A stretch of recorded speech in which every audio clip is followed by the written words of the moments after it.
They say family is forever. But what happens when forever feels like a lifetime of being overlooked and belittled? I remember the exact day it all came crashing down. I was in my kitchen, my favorite place in the world, stirring the big pot of beef stew I had been making all afternoon. The smell of onions and herbs filled the house, a smell I knew my family loved. It was the kind of meal that wrapped you in warmth, like a hug after a long day. But that day no one wanted to eat my stew. Instead, I heard the laughter from the living room, sharp and cruel. My granddaughter Katie whispered loudly enough for me to hear, "Grandma's stew tastes like it's from the Stone Age." My son Jake, who once told me I was the heart of this family, smirked and said, "Maybe it's time Grandma let someone else cook." My daughter-in-law, Denise, rolled her eyes and added, "Her clothes look like they came from a thrift store. Doesn't she have any pride?" I stopped stirring. The spoon slipped from my hand. For a moment, I felt like I wasn't even in the room. That night, I sat alone in my worn-out armchair, the weight of every wrinkle on my face heavy on my heart. I thought about all the years I spent waking up before dawn, working 2 jobs, raising children, baking pies, sewing clothes, making sure they never went hungry or cold. And this was how they saw me. An old woman whose cooking was a joke, whose clothes were laughable, whose every wrinkle was a target. I wanted to shout, to cry, to shake them all awake. But I didn't. Instead, I began to plan. Because this grandma still had fire left in her bones. They thought they could push me aside, treat me like I was invisible. But I was about to show them just how wrong they were. The next morning, I did something none of them expected. I packed a small bag, grabbed my purse, and walked out the door. Not because I was defeated, but because I was ready to fight. I didn't know exactly where I was going when I left that morning.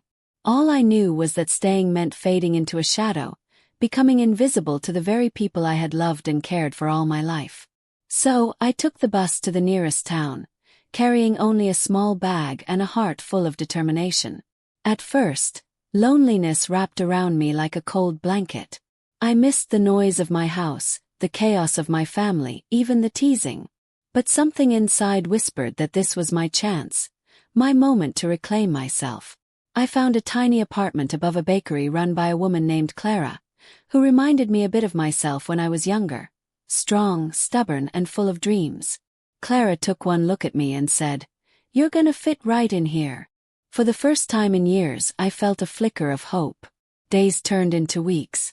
I began volunteering at the local community center, teaching cooking classes for kids and sharing old family recipes.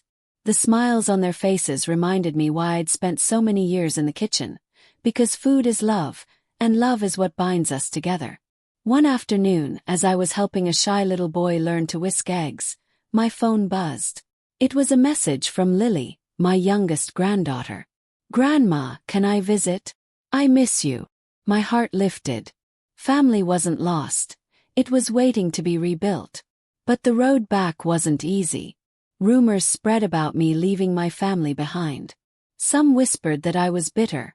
Others said I'd given up. One night, I heard from a neighbor that Jake was telling everyone I was selfish, that I abandoned them in their time of need. The betrayal cut deep. But instead of breaking me, it ignited something fiercer. I wasn't just going to wait for them to come around. I was going to show them the grandma they took for granted was still standing, and stronger than ever.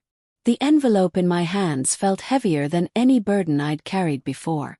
It was an invitation to the annual Heart and Hearth cooking contest in our town, a chance to showcase recipes that told stories, memories, and love. The grand prize wasn't just a cash reward. It was a platform, a stage to remind everyone who I was. I thought back to the countless meals I had made for that family who now doubted me. Every pot of stew, every slice of pie, every bread I baked had been woven with care and sacrifice. This contest was my chance to show them the woman behind those meals. The weeks leading to the contest were a whirlwind. Clara's bakery became my unofficial training ground. She lent me her kitchen on slow days, and we tested recipes that spoke of home. Old family favorites, secret spice blends, and dishes that carried the warmth of generations. But it wasn't just about the cooking. I was fighting to reclaim respect, to regain a place at their table. Every chop of the knife was a defiant beat in my heart. On the day of the contest, the town hall buzzed with excitement. Faces I recognized, and many I didn't, gathered to taste and judge. When it was my turn, I presented my signature dish, a savory chicken pot pie, golden crust crackling with memories of Sunday dinners and family celebrations. The judges tasted in silence. Then smiles slowly spread. One of the judges, a renowned chef named Marcus, nodded and said, "This tastes like love, like family." But amid the applause, I caught a few familiar faces in the crowd. Jake, Denise, even Katie. They had come, maybe curious, maybe skeptical. After the contest, Jake approached me with a stiff smile. "Grandma." I didn't know. Those two words carried the weight of regret and realization. But I held my ground. "It's not about knowing, Jake. It's about respecting. And I'm not here to beg for a seat at the table. I'm here to build my own." That day, I didn't just win the contest. I won back a piece of my dignity. That night, I found a letter slipped under my door. It was from someone I never expected. A family member with a secret that could change everything. The letter lay on my kitchen table, its edges worn like the years etched on my face. My hands trembled as I unfolded the paper, the handwriting familiar yet hesitant. It was from my daughter-in-law, Denise. The words inside weren't apologies or explanations. They were confessions. Denise wrote about the struggles Jake faced. Job losses, debts, the pressure that broke him in ways I never imagined. She admitted how they both had taken their frustrations out on me. How bitterness and fear had blinded them to the woman who loved them unconditionally. Her letter ended with a plea. "Please forgive us. We've been wrong. We want to make things right." Tears blurred my vision, but something stronger rose within me. Cautious hope. I'd been so consumed by their rejection that I'd forgotten even the hardest hearts can break. But forgiveness wouldn't come easy. Not without change. Not without truth. That evening I called Lily and asked her to come over. When she arrived, she was quiet, but her eyes held a glimmer of trust. I told her everything about the letter, about how even grown-ups can make terrible mistakes. And I told her about the fight I was still waging, not just for respect but for family. Together we started writing a plan. The next weeks were filled with small but powerful moments. Conversations with Jake that were raw and honest. Laughter shared over meals cooked not just out of duty, but out of love rekindled. Denise joining me in the kitchen, learning recipes that were once mocked. I saw a glimpse of the family I once knew, the one that had made all the sacrifices worthwhile. Yet not everything was mended. Old wounds ran deep. And there were those who doubted I'd come back at all. I was reminded one cold night when a neighbor whispered, "She's trying too hard. It's too late for her." But I smiled. Because this grandma wasn't giving up. Not now, not ever. The morning was cold, the kind that sinks deep into your bones. But when the lawyer stepped through my door carrying a briefcase and a hopeful smile, something inside me thawed. "Mrs. Winslow?" he asked, adjusting his glasses. "That's me," I said, steady despite the flutter in my chest. "My name's Thomas Reed," he said, "and I think I might have some news that could change your situation." I motioned for him to sit, heart pounding with a mix of anxiety and hope. Thomas explained that during his work at the county legal aid office, he had come across some documents that involved my family. Documents that could expose a truth many wanted buried. He pulled out a thick folder marked with dates and signatures. "There's been some mishandling of your retirement funds, Mrs. Winslow. Money that was meant to be yours was diverted without your consent." I felt my breath catch.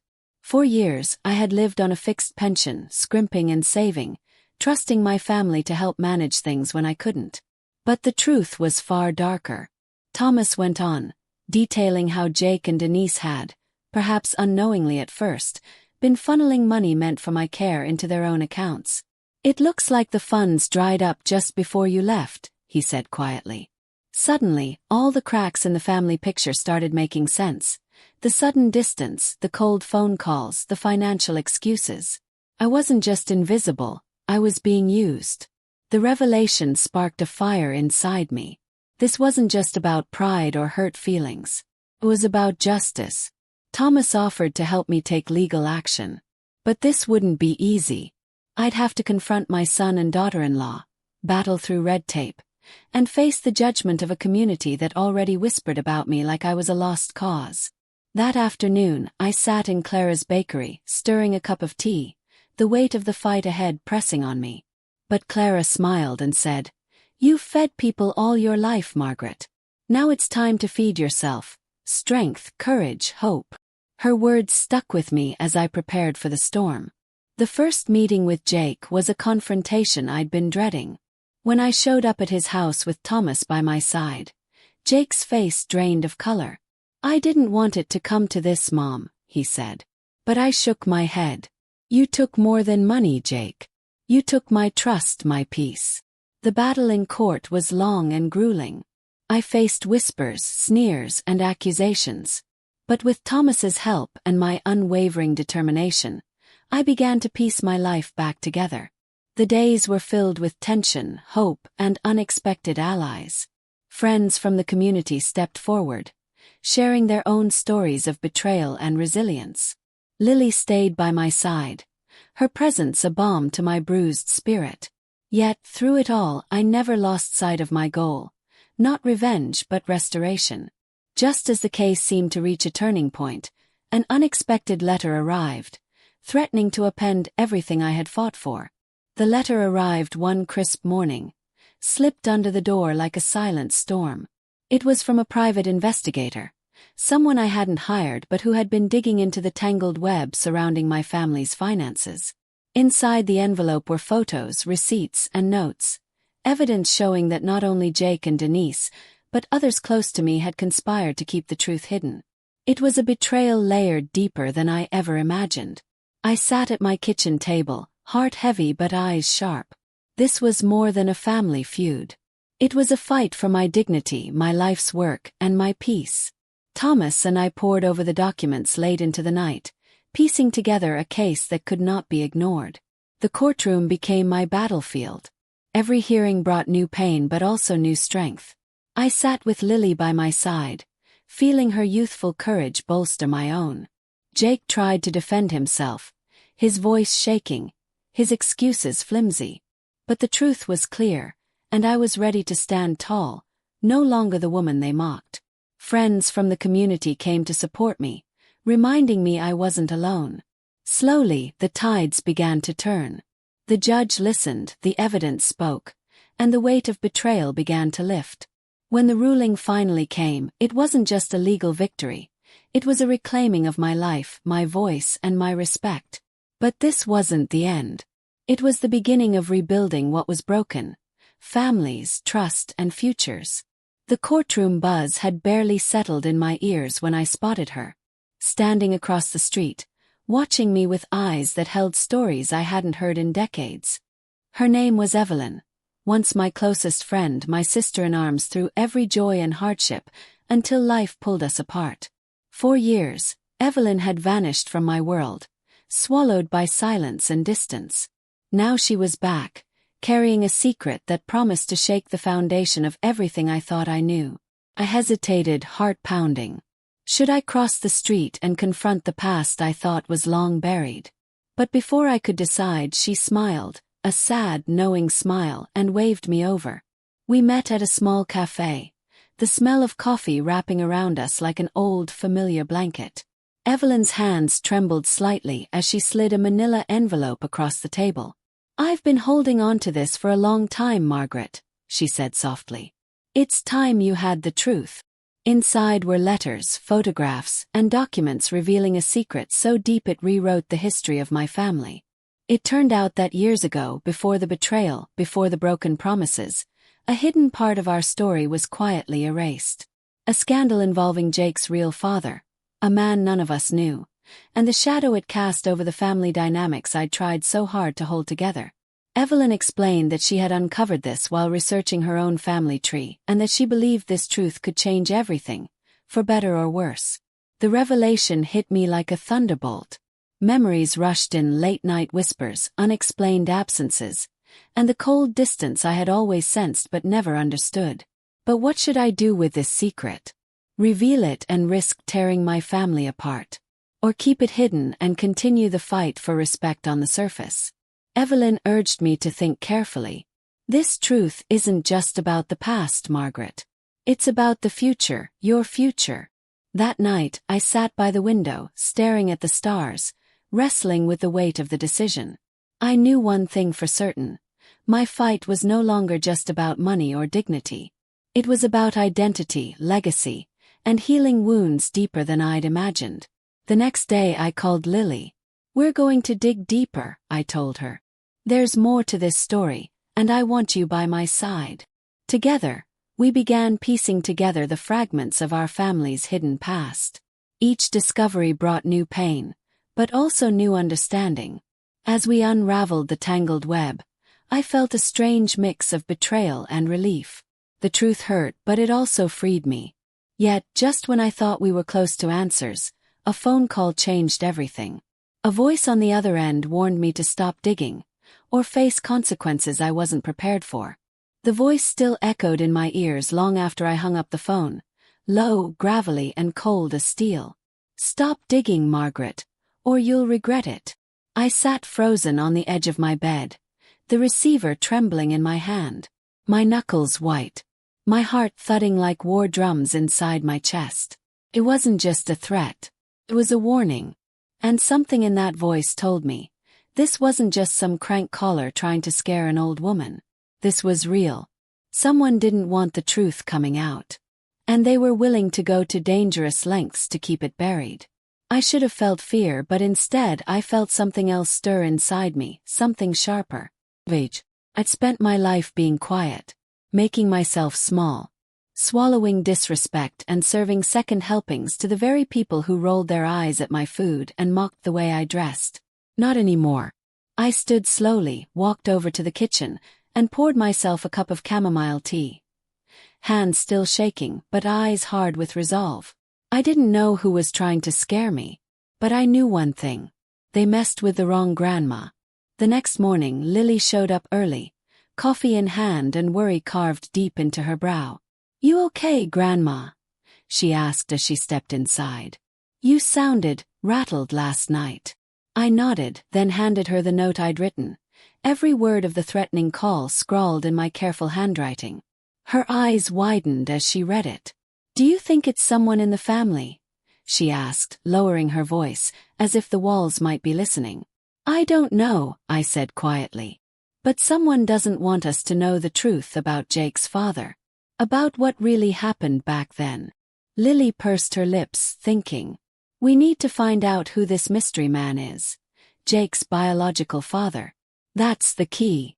We spent the next 2 days combing through Evelyn's documents again, this time with sharper eyes and even deeper questions. There were names, partial addresses, old court records, photographs of a man who looked vaguely familiar, tall with steel blue eyes and a stiff military posture. One file in particular caught my attention. An old legal document dated July 1965. It was a restraining order, filed by my late husband, Henry, but not against the man I expected. It was filed against Evelyn's brother, Thomas Caldwell. That didn't make any sense. Why would Henry file a restraining order against Thomas? Unless Thomas was Jake's real father. I drove out to the nursing home where Evelyn's brother now lived. An hour outside of town, tucked behind the hills, the kind of place that time forgets. Lily insisted on coming along, and truthfully, I was glad for the company. Thomas Caldwell was in his late 80s now, but when we arrived, he looked like he hadn't aged a day since the last time I'd seen him, which was probably 1974. Still tall, still proud, and still carrying the same haunted look in his eyes. He squinted when he saw me, then frowned deeply. Well, Margaret Whitley. Never thought I'd see you again." We sat in the visitor's room. Faded armchairs, dusty curtains, the scent of vanilla and something sterile hanging in the air. "I need answers, Thomas," I said plainly, placing the photo of the man, Jake's maybe father, on the table. He stared at it for a long time, then sighed. You sure you want to know, Margaret? Some graves. They're meant to stay closed. Someone threatened me, I said, voice steady. I've been quiet my whole life. Not anymore. Thomas leaned back, eyes glassy. You're right, he whispered. It's time. And then the truth came pouring out, piece by heavy piece. Jake wasn't Henry's son. Years ago, when I had been in the hospital giving birth to our second child, who we tragically lost, Henry had fallen into a deep depression. That was when Thomas, his closest friend back then, offered support to my husband. And in that strange, drunken, grief-filled haze, Henry found comfort in Evelyn. But what no one realized was that Thomas, Evelyn's brother, had loved her more than a brother ever should. It was twisted, tragic, and it tore their family apart. When Thomas found out about Evelyn and Henry, he snapped. There were threats, violence. Evelyn left town. And later, when Evelyn gave birth to Jake, she kept the father's identity secret, even from me. But Evelyn wasn't Jake's biological mother. She had agreed to raise him with me after Henry insisted we adopt Jake privately, without legal paperwork, hiding the truth from everyone. Jake was the child of Thomas Caldwell, and a woman no one ever named. Secret child. A hush-hush adoption. A shadow father. And now, someone didn't want Jake or me to uncover that truth. I sat back, my whole body numb. My entire life, my family had been built on lies. And someone out there was willing to destroy me to keep that lie intact. Lily and I drove home in silence, the gravity of what we'd learned pressing down like a thundercloud. When we pulled into the driveway, a manila envelope sat on my porch step. No return address. Just my name, scrawled in tight handwriting. I opened it with shaking fingers. Inside was a single photograph of me, taken from across the street, watching Lily and I exit the nursing home. And beneath it, a note. Stop. Or next time, it won't just be a picture. I stood there on my porch, fingers cold, but something inside me had never burned hotter. They were watching me. But I had lived through childbirth, poverty, abuse, widowhood, disrespect. I wasn't about to be scared off now. If they wanted war, they were about to meet the wrong grandma. The photo on my porch haunted me like a ghost, cold and accusing. Someone was watching me. Not just a stranger, but someone who knew how to get under my skin, to remind me I wasn't safe. Yet as the night stretched on and my tea grew cold, the fear inside me gave way to a burning determination. I would not be cowed. Not now. Not ever. I reached for the letters Evelyn had given me, the ones with names, dates, cryptic notes scribbled in the margins. I reread them carefully, looking for anything I'd missed in the chaos of emotions and revelations. Then my eyes caught something new, a corporation's name mentioned alongside some legal documents. It was buried deep within the paperwork, a company called Calder and Sons. The same name popped up on property records, business licenses, and even a few charity donations tied to people I trusted, or thought I did. Calder and Sons. The name felt like a key, but a heavy one. I called Lily early the next morning. Her voice a comfort as always. We need to get inside Calder and Sons, I told her. Figure out what they're hiding. Lily nodded immediately, eager and ready. I know someone who can help. Within hours, we found ourselves at a tiny law firm downtown. Jones and Perkins, the kind of place that smelled like leather-bound books and whispered secrets. I explained everything to Mr. Perkins, a sharp-eyed man who barely blinked as I spoke. Calder and Sons, he repeated thoughtfully. They're an old family business. Property developers mostly. Powerful. And well-connected. Do you think they're behind the threats? Asked, heart pounding. He leaned forward, voice low. If they are, you're playing a dangerous game, Mrs. Whitley. That afternoon, as Lily and I were poring over public records at the library, a stranger approached us. A man in his late 40s, with sharp eyes and a cautious smile. I'm Daniel Ross, he said quietly. I used to work for Calder and Sons. I heard about what you're digging into. You're treading on thin ice. I exchanged a glance with Lily. Why come to us? Yes. Because I want out, he said. And I want to help. Calder and Sons isn't what it seems. There's corruption, deceit, and people who will do anything to protect their interests. He slid an envelope across the table, thick with documents, photos, and what looked like recorded conversations. That evening we went through the files. Each piece of paper unveiled more layers. Bribery, forced property sales, intimidation tactics. Families pressured to sell their homes for pennies on the dollar. Elderly residents threatened with eviction if they didn't comply. And there, in the midst of it all, were references to the Whitley family. Names I recognized. Not just my children but others close to us. The more we uncovered, the clearer it became that this was not just a family betrayal. It was a conspiracy that stretched into the very heart of the town. The next morning I drove through the neighborhoods affected. Houses boarded up. For sale signs planted in front yards where old folks once sat on porches, sipping lemonade and telling stories. I saw faces I'd known for decades. Some resigned, some scared. I stopped by Mr. De Silva's house. The old man's eyes sparkled when he saw me. "Margaret," he said, shaking my hand. "You're stirring up the hornet's nest." "I'm trying to wake people up," I said firmly. He sighed. "Just be careful. Calder and Sons don't play nice." That night I hosted a small meeting in my living room. Friends, neighbors, and a few brave souls who wanted to fight back. We shared stories, fears, and hopes. Plans were made. Petitions started. Contacts at the local news were reached out to.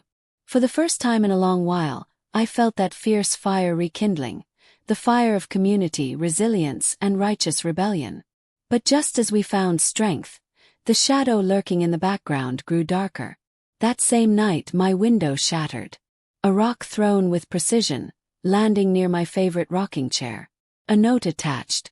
"Leave it alone or suffer the consequences." I picked it up slowly, every nerve on edge. The fight was no longer just about respect or family secrets. It was survival. I stood at my window, staring out into the night. They wanted me scared. But they didn't know. I was ready. Ready to expose every lie. Ready to reclaim my dignity. Ready to serve my comeback.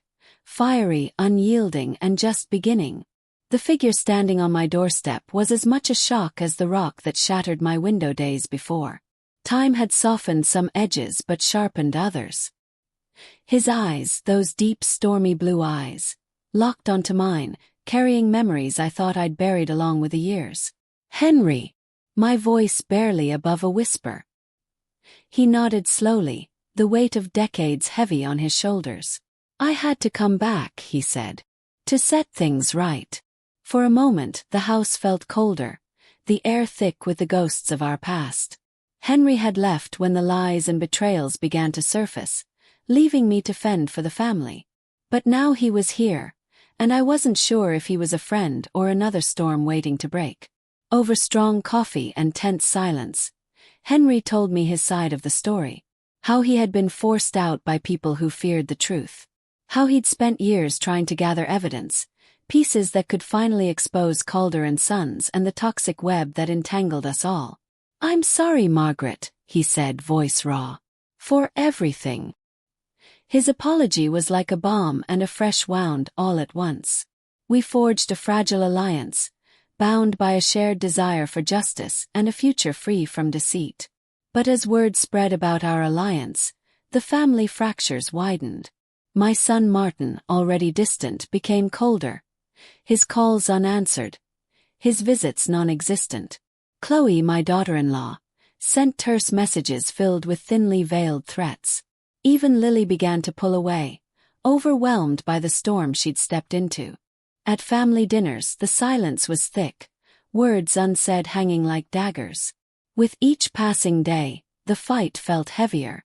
Neighbors withdrew, fear silencing their voices. The town's warmth seemed to freeze, replaced by suspicion and guarded glances. One evening, alone in my kitchen, I stared at my worn hands. These hands had fed my family, wiped tears, mended clothes, and now they were ready to fight back. I wasn't just a forgotten grandma. I was a force. A breakthrough came unexpectedly. While going through a box of old letters, I found a crumpled note in my mother's handwriting. It spoke of a secret meeting, a pact between Henry Thomas Caldwell and a man named Charles Calder, the founder of Calder and Sons.